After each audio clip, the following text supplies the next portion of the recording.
Welcome to Free Thoughts from libertarianism.org and the Cato Institute. I'm Trevor Burrus, a research fellow at the Cato Institute Center for Constitutional Studies. I'm Aaron Ross Powell, editor of libertarianism.org and a research fellow here at the Cato Institute. Joining us is Peter Boettke. He's the University Professor of Economics and Philosophy at George Mason University, the BB&T Professor for the Study of Capitalism, and Vice President for Research and Director of the F.A. Hayek Program for Advanced Study in Philosophy, Politics, and Economics at the Mercatus Center at George Mason University. Welcome to Free Thoughts, Professor Boettke. Oh, thanks for having me. The topic today is Austrian econ, which some people might think is econ done by Austrians, which is partially true, but it has more that just distinguishes it than just that. So as the first question, what is the main things that distinguish Austrian econ from so-called, I guess we call it mainstream economics, or maybe just classical economic theory? What are the main differences there?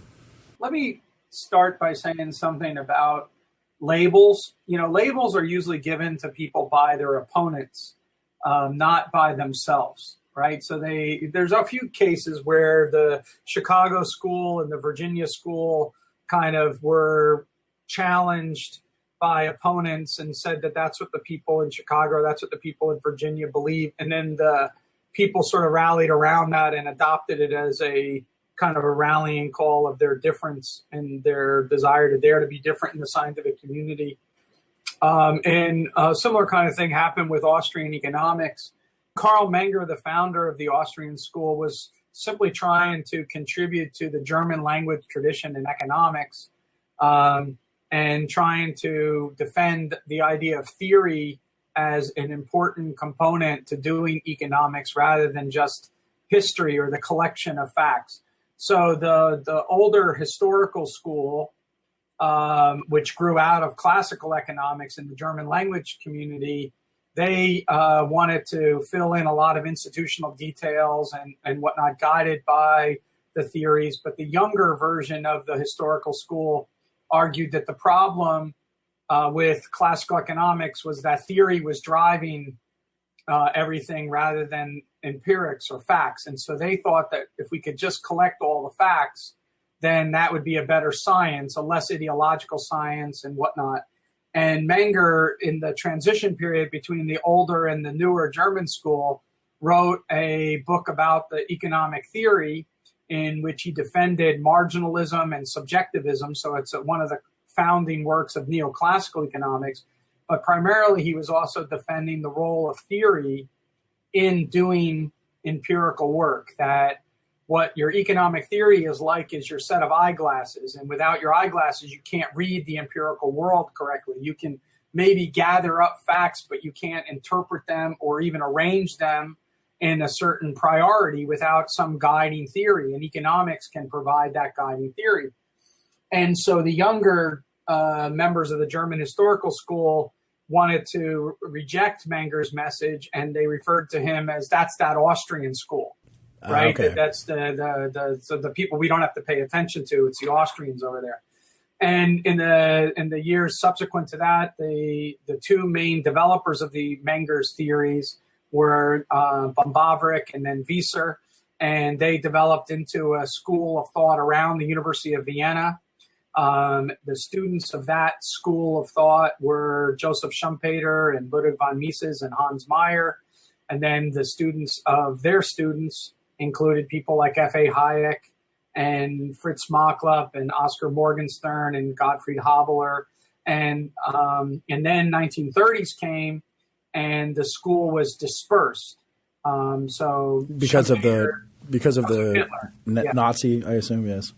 Yeah, because of Hitler. And so you have Hayek moving to London. You have Schumpeter moving to the United States. You have Mises moving to Switzerland. And then as the war evolves and then ends, people like Morgenstern, Machlup, Haberler, all of them had moved to the United States. And so the center of intellectual gravity in the economic science community had moved from Europe to the United States by the 1940s and early 50s. And so eventually what happens is Mises also leaves Europe in 1940 to come to the United States. and he takes up shop in New York. And so you have, Machlup first teaching at Buffalo, then Johns Hopkins, and then finally Princeton. And then you have Morgenstern teaching at Princeton. You have Habeler teaching at Harvard. Schumpeter, obviously, teaching at Harvard. And so the Austrian school had migrated to London, where Hayek was teaching, and then also to the United States. And at the same time, you have this sort of Keynesian revolution going on in economics. And people like Morgenstern and Machlup and Habeler are kind of trying to just fit into the economics profession circa 1950 in the United States. And so the representatives of the Austrian school, modern Austrian school, in the United States become Mises and then Hayek. Hayek moves from the London School of Economics to Chicago in the Committee of Social Thought in 1950. And then between 1950 and 1960, he's teaching at Chicago and he writes The Constitution of Liberty. But he also publishes several other books, one a major methodological work called The Counter-Revolution of Science. He also publishes a work on theoretical psychology called The Sensory Order. And he also published a book called The Capitalism and the Historians, which is about the history of the Industrial Revolution and the counter to the economic history methodology about the miseration of the working class under capitalism as opposed to the liberation of the working class under capitalism. But so Mises and Hayek are then singled out, and they're singled out by many different representatives of the opposing or emerging sort of orthodoxy within economics after Keynesianism comes to dominate. Is that pretty much just the Samuelson kind of orthodoxy? Right. So Samuelson and also Albert Hirschman in his book, The Passions and the Interests, but also John Kenneth Galbraith in his book, The Affluent Society. All of those three books sort of take and target Mises and Hayek as representatives of what they call the extreme laissez-faire school, which they associate with the Austrian school. So the Austrian school by the 1950s is no longer viewed as just a scientific body of thought, but instead linked closely with the laissez-faire argument. There's a lot of reasons for that are tied sociologically to the fact that the Austrians in the 1930s and 40s, in particular, again, Mises and Hayek are embroiled in two major debates. One of those debates is with the market socialists, and the other debates is with Keynes and the interventionists of the Keynesian school. And so the Austrian school gets identified that way, and that sort of has stuck.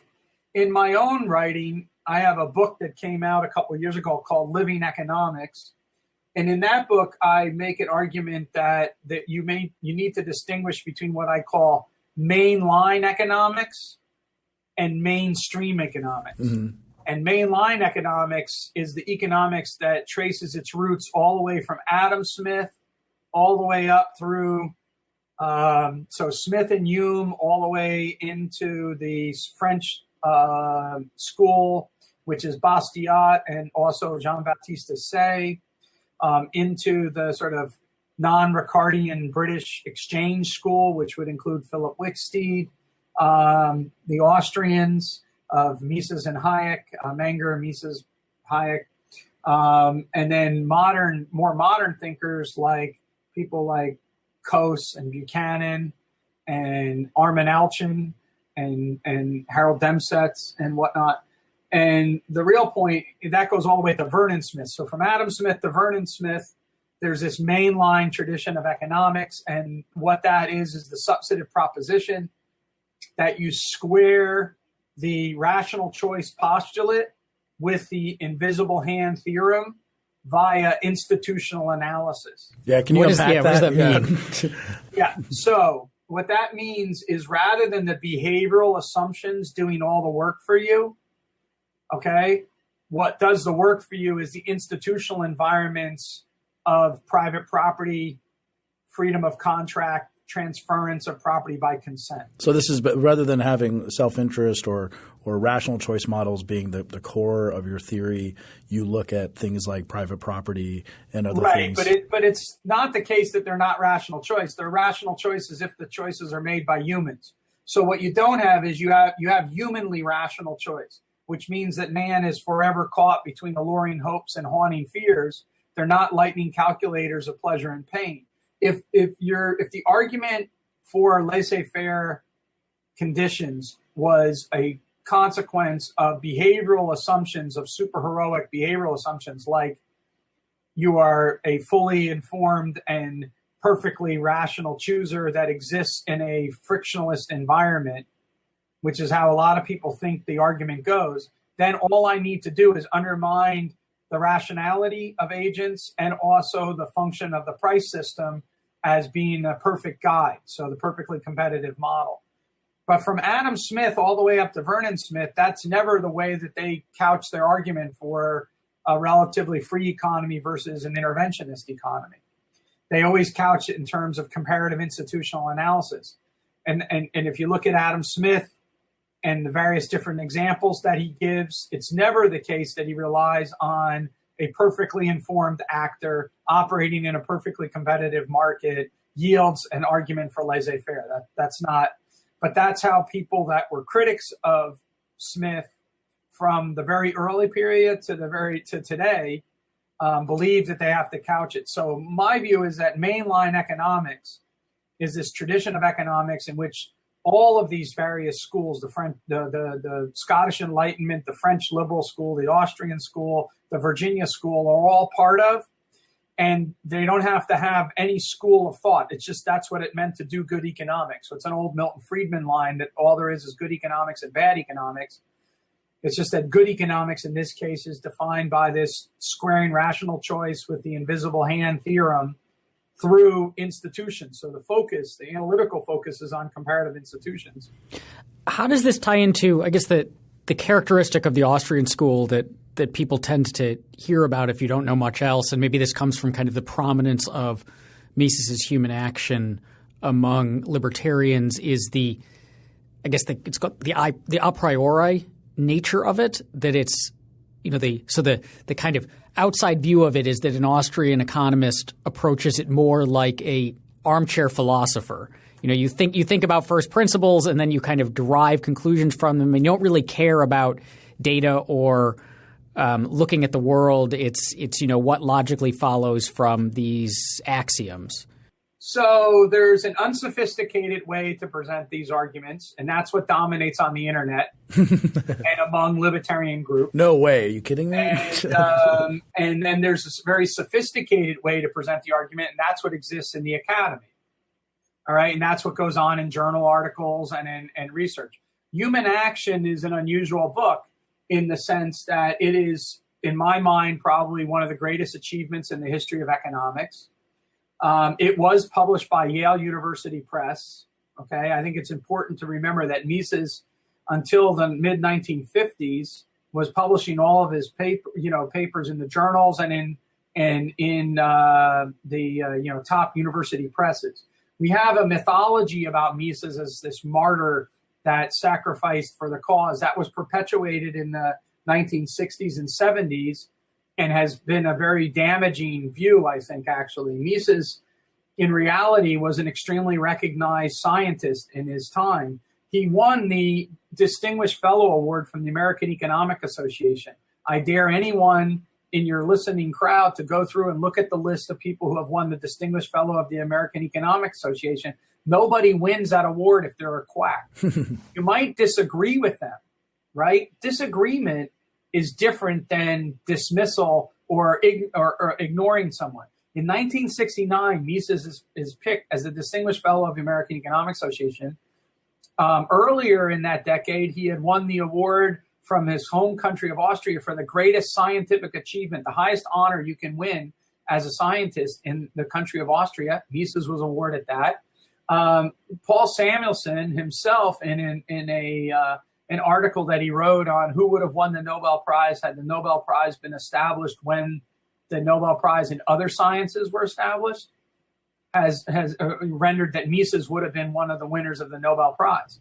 So Mises's stature as a scientist is often poo-pooed at some level by the libertarian crowd, because they want to build up a mythology that there's these unrecognized geniuses in the libertarian crowd. And there is no such thing as unrecognized geniuses. That's BS. It's self-serving for people that want to buy into this. Mises was disagreed with, but again, as I said before, Samuelson holds him out for ridicule. Galbraith tries to ridicule him, and Hirschman tries to ridicule him. You're not a subject of ridicule unless you're worthy of being ridiculed, right?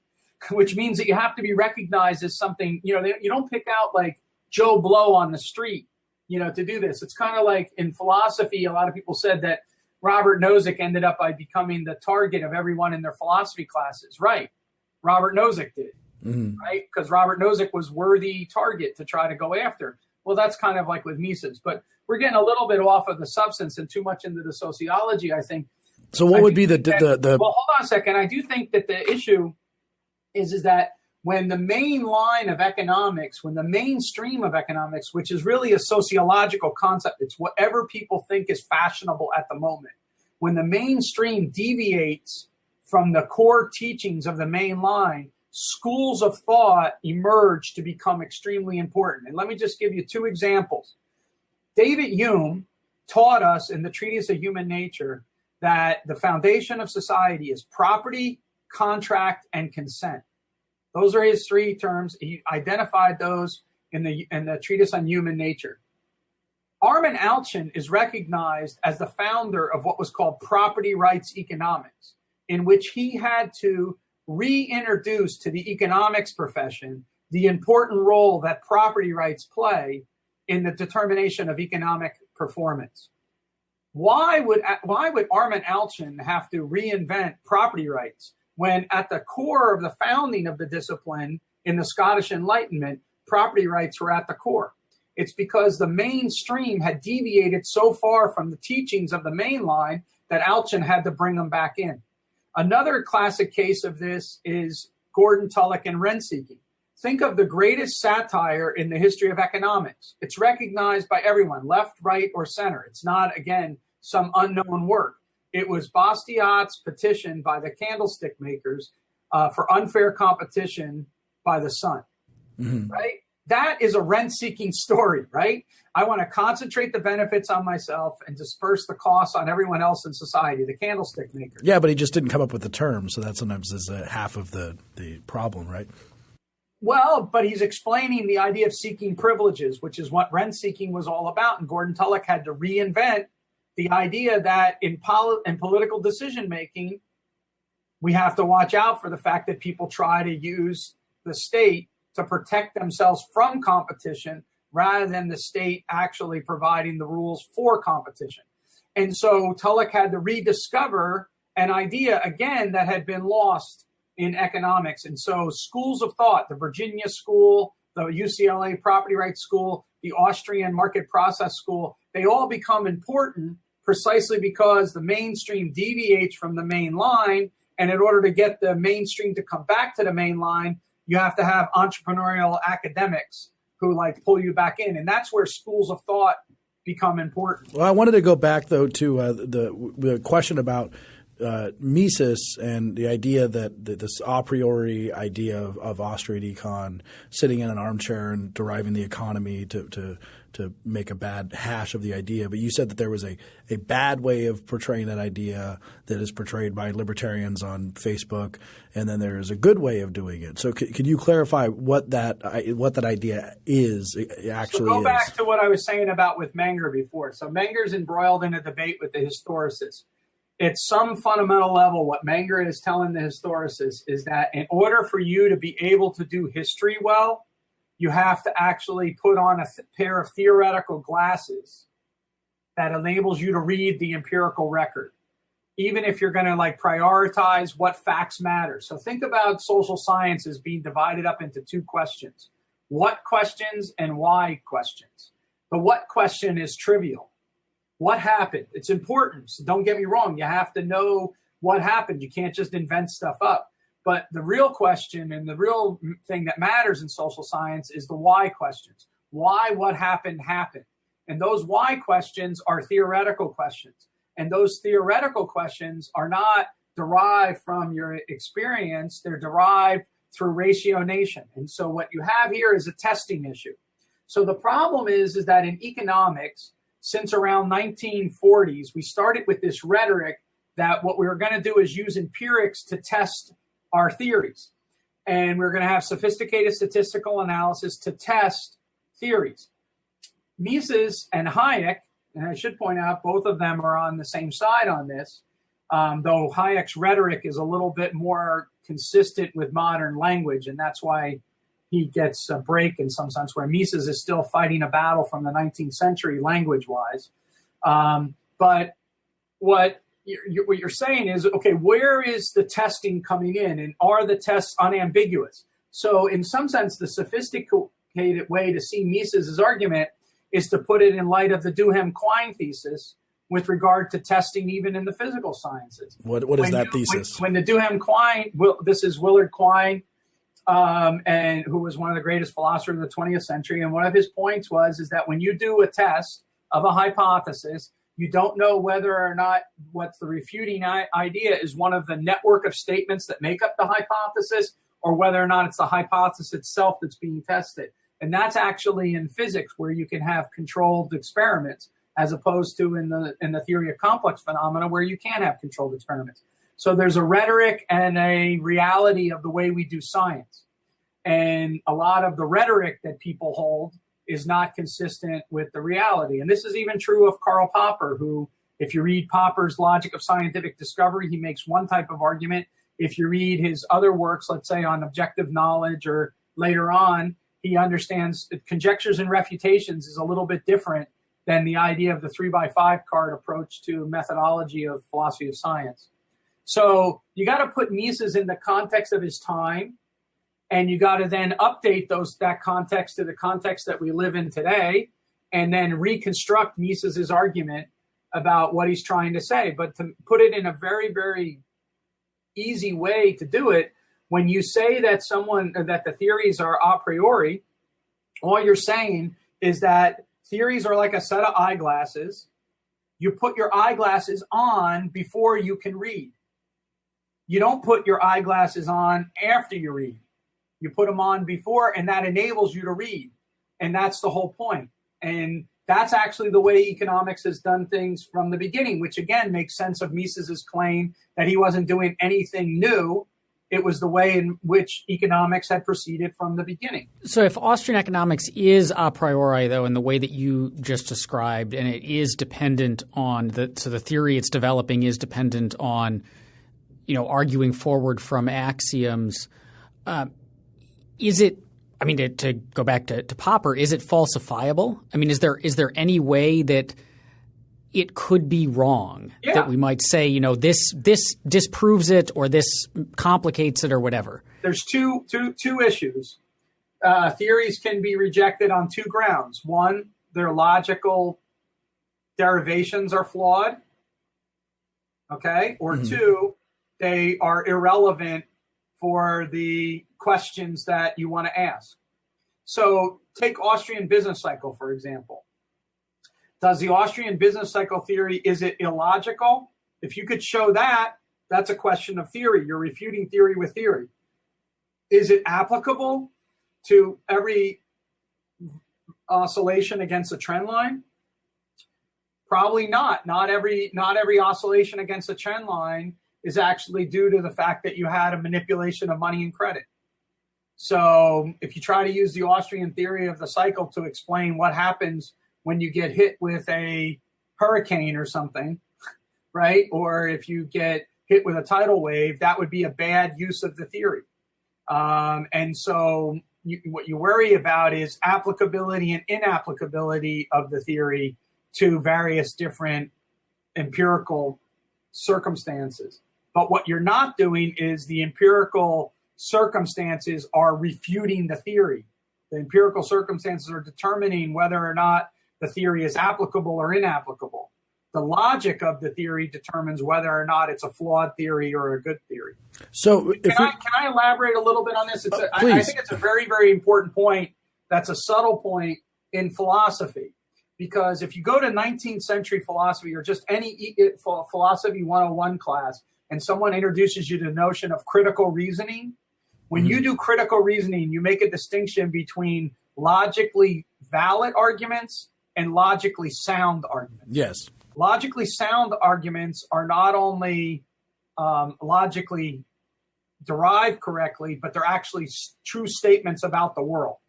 A logically valid argument is a correct derivation, but it need not be about the world, okay? So economists always worried about deriving logically sound arguments, not just logically valid arguments. And that was a constraint on the way in which economists reasoned from Adam Smith up through John Stuart Mill. The problem was it's really, really, really hard to ensure logical soundness and applicability, all right? So in the 20th century, what happened was economists made a pact with the intellectual devil in some sense. The first one was with formalism. The biggest ambiguities in social sciences emerge when we use the same words to mean different things or different words to mean the same thing. So if we could reduce all of our words to formulas, this is the Hilbertian project, right? And then what we could do is then through formalism, eliminate the ambiguities that exist in our language.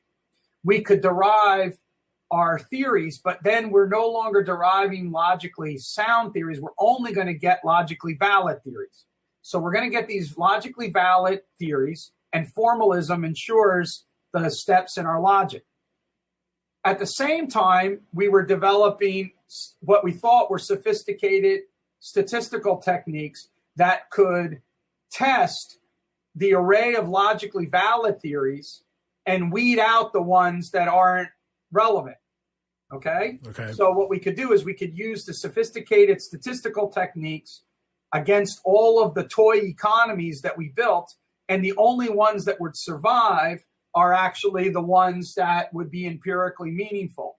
So the belief is that you would get what soundness approximated by doing the formalism and empiricism, and the outcome of that would give us what previously we puzzled over to get logical soundness. And it turns out that the empirical testing part was much more complicated.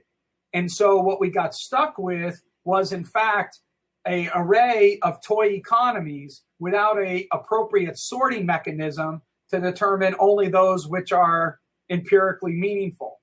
And so the joint project of formalism and empiricism, in my mind, is what crashed and burned.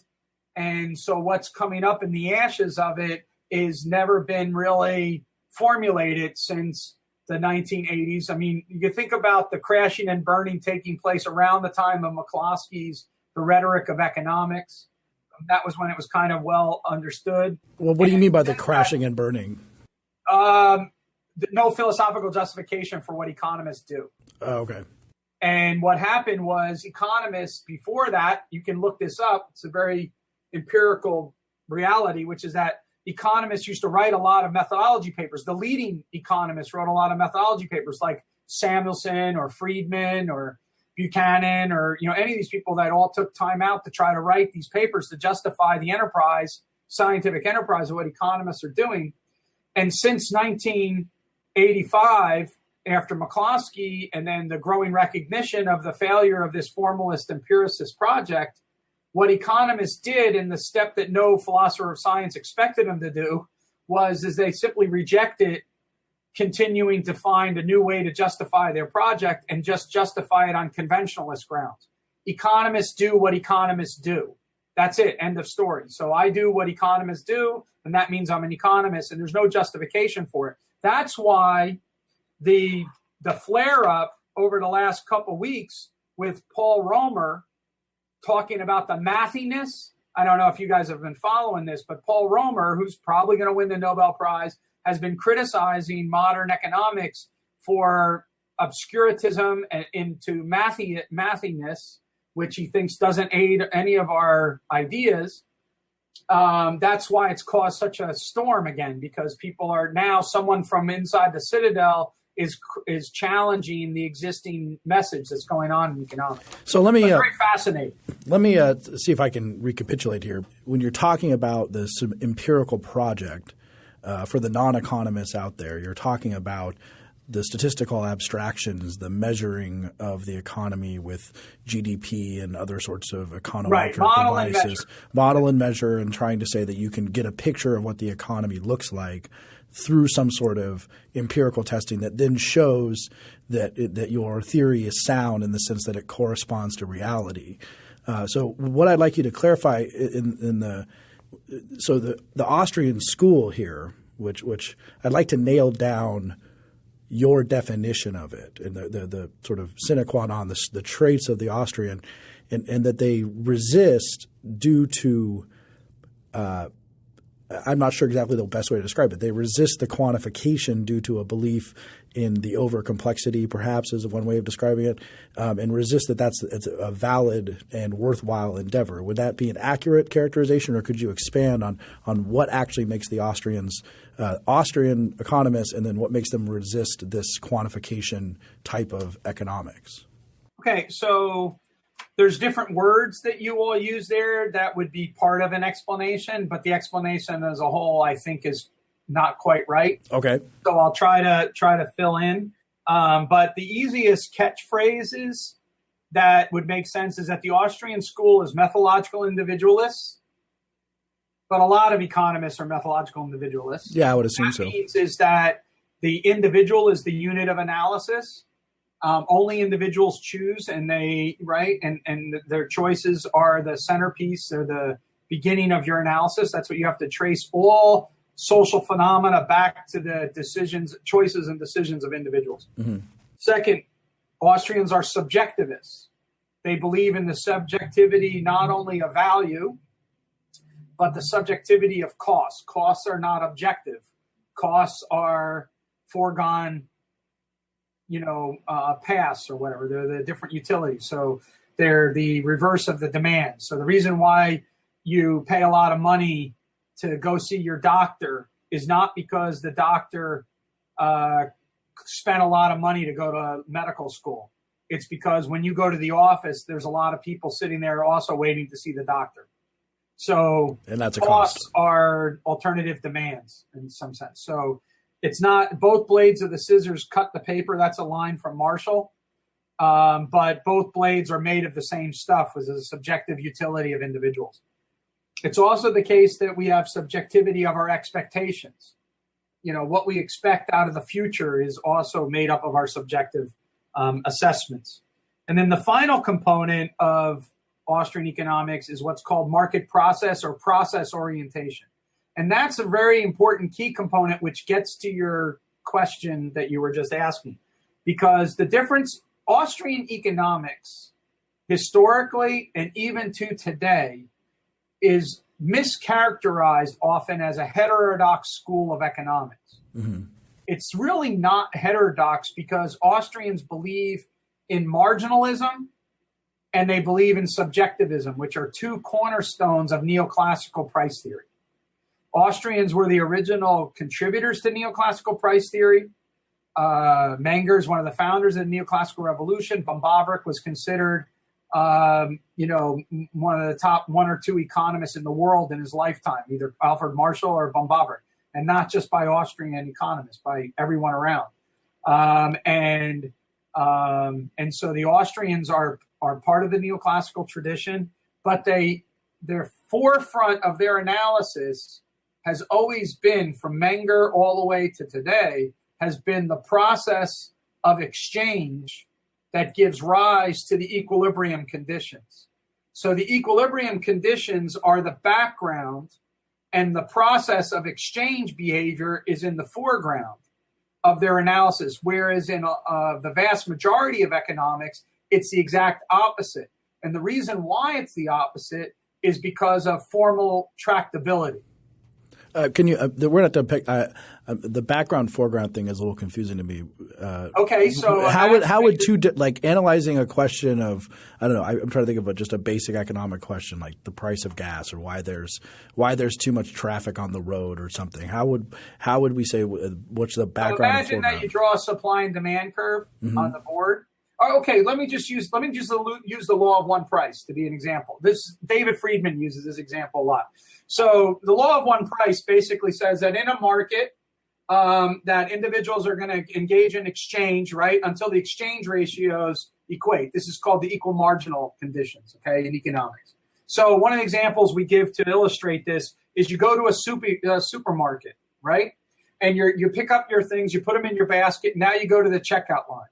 And you notice the one checkout line is like, 10 people deep. Mm-hmm. And the other checkout line, which the light just went on, actually has only one person there. Which line are you going to get in?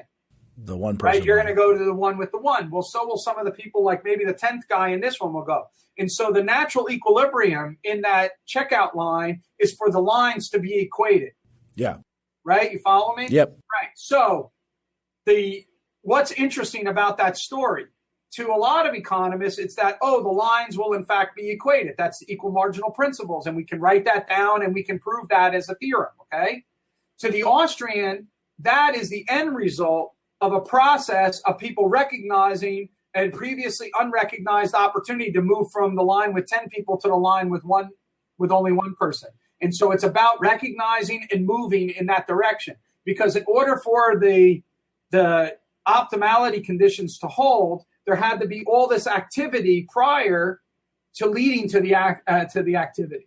And so this is what the focus is all on, is on that activity that brings about the optimality, not the optimality condition per se. So would this be, for example, okay, I think I'm getting this now. So for example, the knowledge that the people in the line would have to have to say, I see that line is longer. I have certain knowledge that directs their action, sure. and those are the kind of inputs that are of interest to Austrians. Right. Why so people made the decision. How do I acquire that knowledge? And then also, what are the institutional impediments? So imagine that you saw a line where one had 10 and other one had 1, and you would say, why aren't people moving over there? Well, then you would look and you would notice that it has a sign up and says only if you have 5 items or less, right? Or in the old days, it used to be cash only, no credit cards, right? Or something like that. And then you'd say, that explains why this line is longer and that line isn't.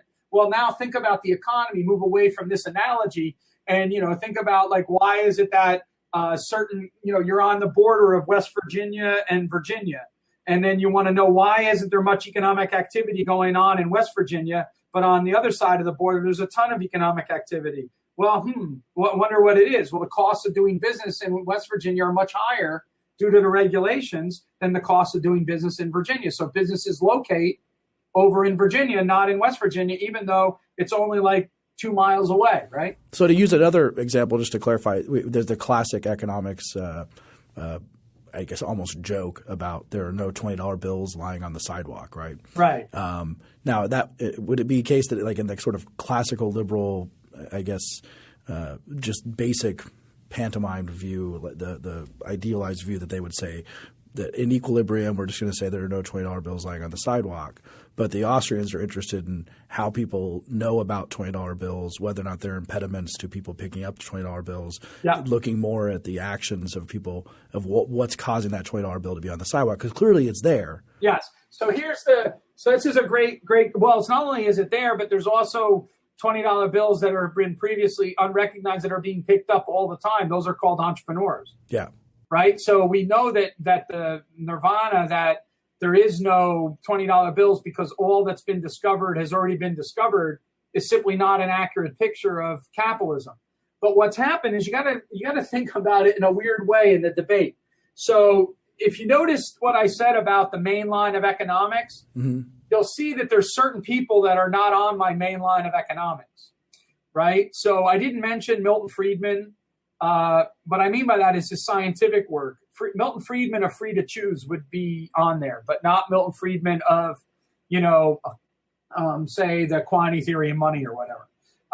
Even though Milton Friedman did tremendous things in science of economics, so don't get me wrong, but but he's not really part of that. His scientific work, George Stigler's scientific work, really doesn't add to the mainline tradition of economics.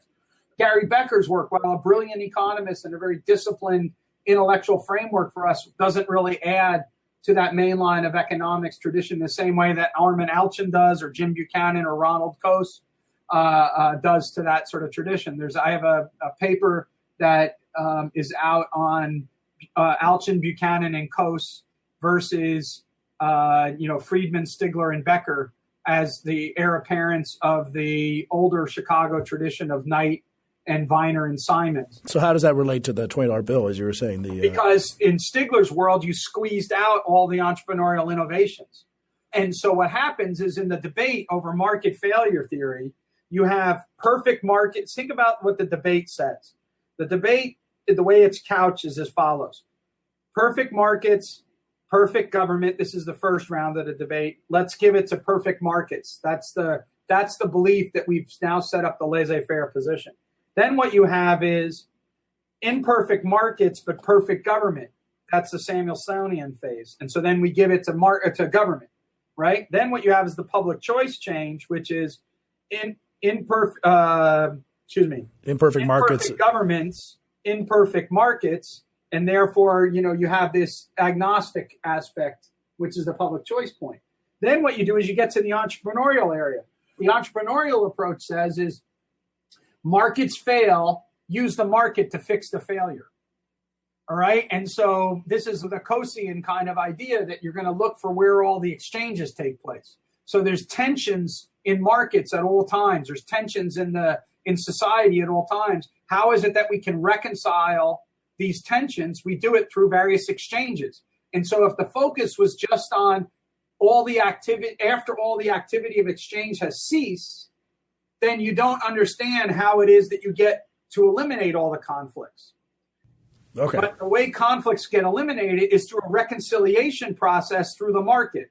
And so and all of that is kind of ugly and bumpy and friction laden and all kinds of things like that. It's not smooth and continuous and twice differentiable, right? And so if we're going to treat the world as if it's smooth, continuous, and twice differentiable, that can only take place when all the lines or all the activity of shifting lines has already been completed. And then you have the law of one price or the law of one time waiting on the line. But as in the process of it moving, you're going to have all kinds of disjunctions. And those disjunctions blow up the ability for us to be able to engage in the mathematics of calculus, which was necessary for building the models that we built. And so you end up by having the theory of simple phenomena, not dealing with the theory of complex phenomena. And that's when you get into Hayek's critique of what the problem is in modern economics. Not that it hasn't been formalized. The problem is that the formalization is not the appropriate formalization for the complex phenomena we're studying, which is why now some people find hope in some of these complex adaptive systems modeling approaches. And that was my next question, the question of, this is why Austrians are averse to the kind of metrics, right? They don't think they measure really anything meaningful or anything very useful. They're just sort of Well, I mean, look, it's not that Austrians are averse to econometrics. They're averse to the idea that econometrics are a decisive test of a theory. But Austrians use statistics in all kinds. I mean, Austrians that are academic Austrians use statistics as they do statistical analysis that is either of a descriptive statistics form. So if you look at my own work, for example, my early work was in economic history of the Soviet Union. Mm-hmm. Okay. If you look, so I wrote 3 books on that. One of them's called The Political Economy of Soviet Socialism. Another one's called Why Perestroika Failed. And the third one is called Calculation and Coordination. So let me just, in the first 2 books, you'll see a lot of descriptive statistics being used, and also descriptive statistics that are trying to be used to provide, like, help in the providing of a case, right, to be made as that this is why what happened versus you think this is the reason why it happened, right? And I try to use, evidence to marshal to help bolster my case and whatnot. In the calculation coordination book, if you look in the back, I do even appendices in there. I do rather simple, like kind of linear regression models to sort of look at the relationship between economic freedom and a variety of economic and social indicators of well-being, and try to do that. What I don't believe that statistical correlations can do is give us causation. Causation is a function of our theories. Yeah. And so again, it's a language. This is what I meant by a sophisticated version versus an unsophisticated version. The Austrians do not reject empirics. In fact, if you look at Austrian economists, a lot of them have become very good economic historians, right? They rely on economic history a lot to do their work.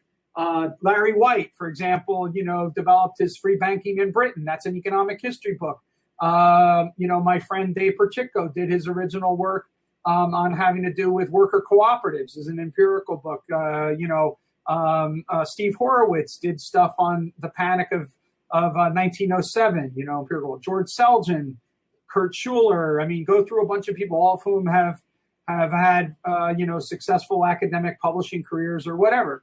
There are people, of course, who are theorists, and Israel Kirzner, right? He primarily works in the realm of theory. He doesn't do applied economics at all.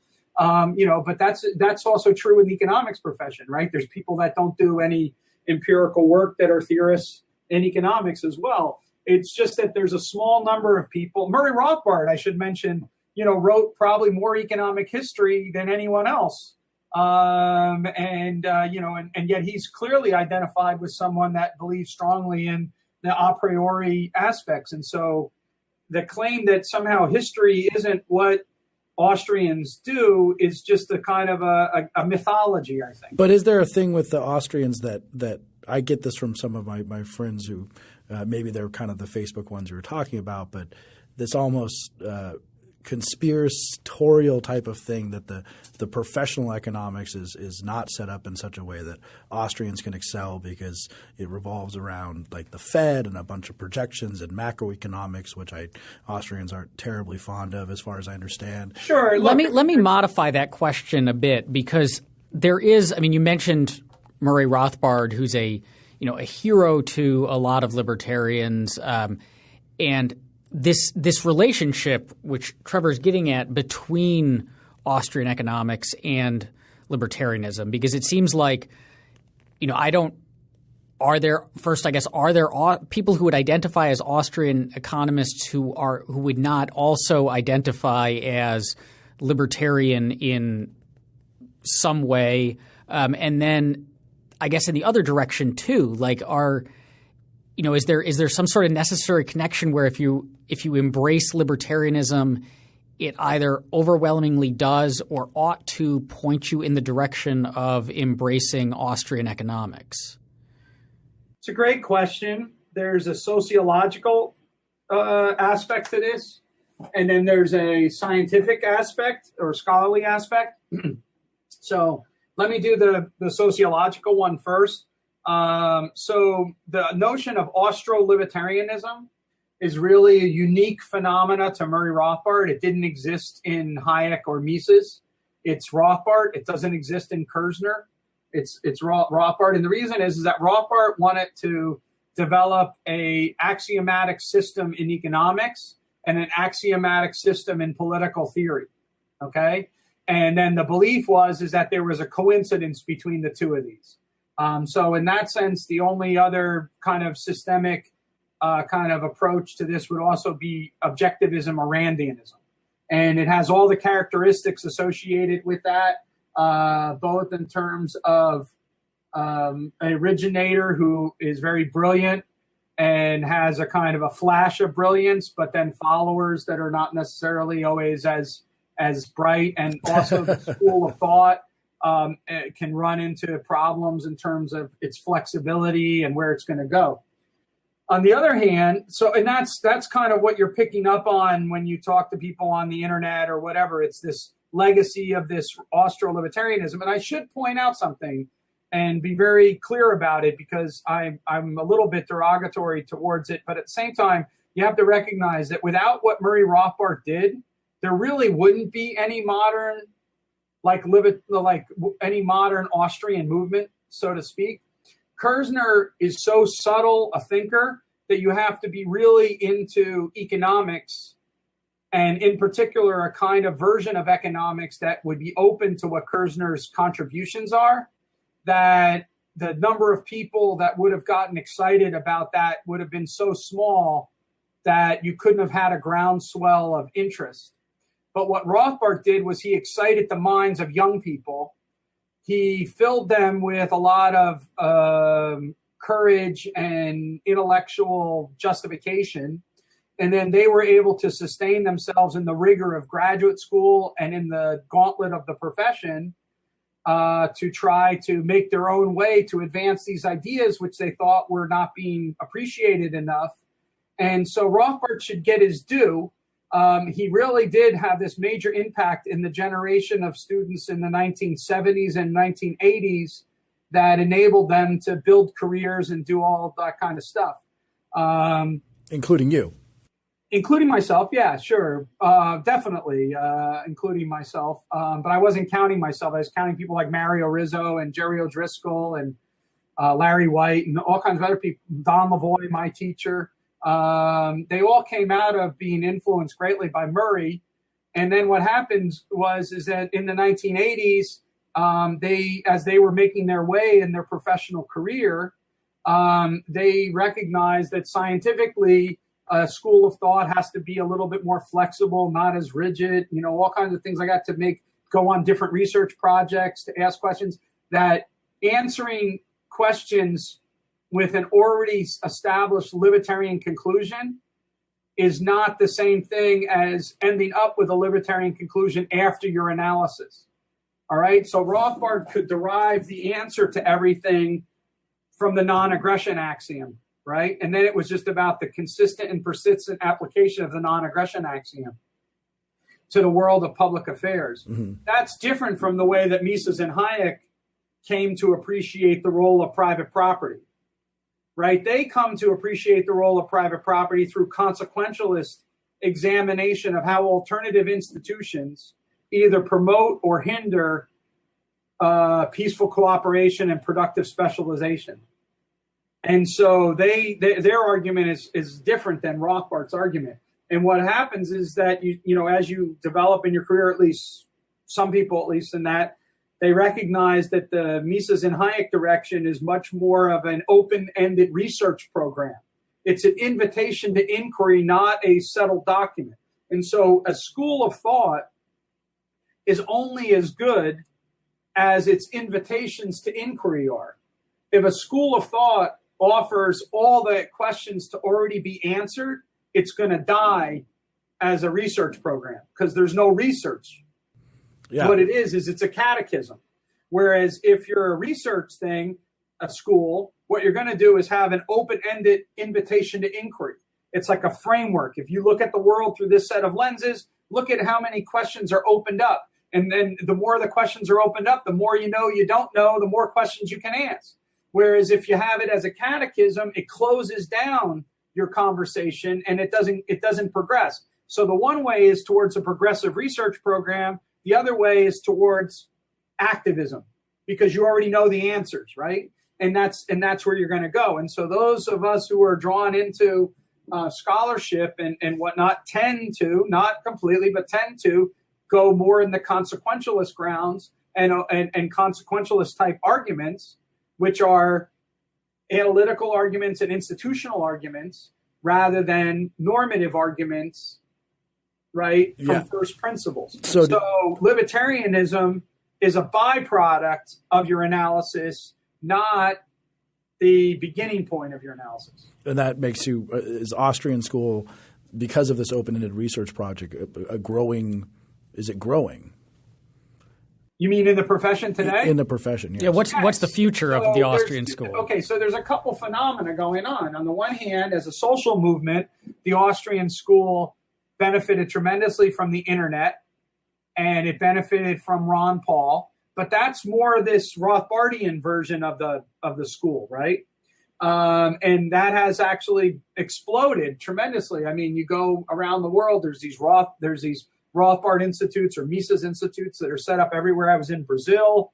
There's one amazing in Brazil. You go over to Romania. I've been in Romania. They have them in Romania, Poland, all these, Canada. They have all these different institutes.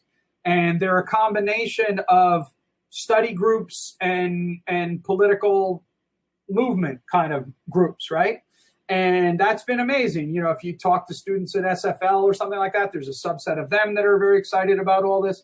But on the other hand, if you go and you talk to the sort of academics, you can also, you asked me a question earlier, which is, are there academics who don't identify as libertarians who are in fact Austrians? Yes. There's actually, it's not a large number because of the sociological reasons about why people got into Austrian economics, but there are people that have come to Austrian economics from other ways. Paul, if you look at the review of Austrian economics, take a look at all the different people from the different countries around the world now that we have, you know, on the editorial board. It's a very large number, and a good portion of them are people that are either very far removed from what we call libertarianism in America, maybe loose classical liberal, but even some not as classical liberal as others, right? And so, you know, they're more interested in things like subjectivism or process theory or complex phenomena theory. And that's what sort of draws them to that. But there is a kind of a important reason why the Austrians have a link to classical liberalism. But that goes back to this that's like saying that Adam Smith had a link to classical liberalism, right? And that a large part of that is because of the institutional conditions under which the self-interested postulate can be squared with the invisible hand theorem. Those institutions that allow that to take place are the institutions that are most approximated with the history of classical liberal thought. Private property, freedom of exchange, freedom of association, free trade, you know, sound money, fiscal prudence, these kind of issues, right? Or what you call at Cato, you know, the economic freedom index, those institutions of economic freedom, right? Security of property, freedom of prices, right? Low regulations or whatever, you know, sound money, fiscal responsibility, and free trade, right? And those institutions and all that's involved as the institutional infrastructure, that's what enables us in that environment to be able to square the pursuit of self-interest with the invisible hand. Thank you for listening. If you have any questions, you can find us on Twitter at FreeThoughtsPod. That's FreeThoughtsPod. Free Thoughts is produced by Evan Banks and Mark McDaniel. To learn more, find us on the web at www.libertarianism.org.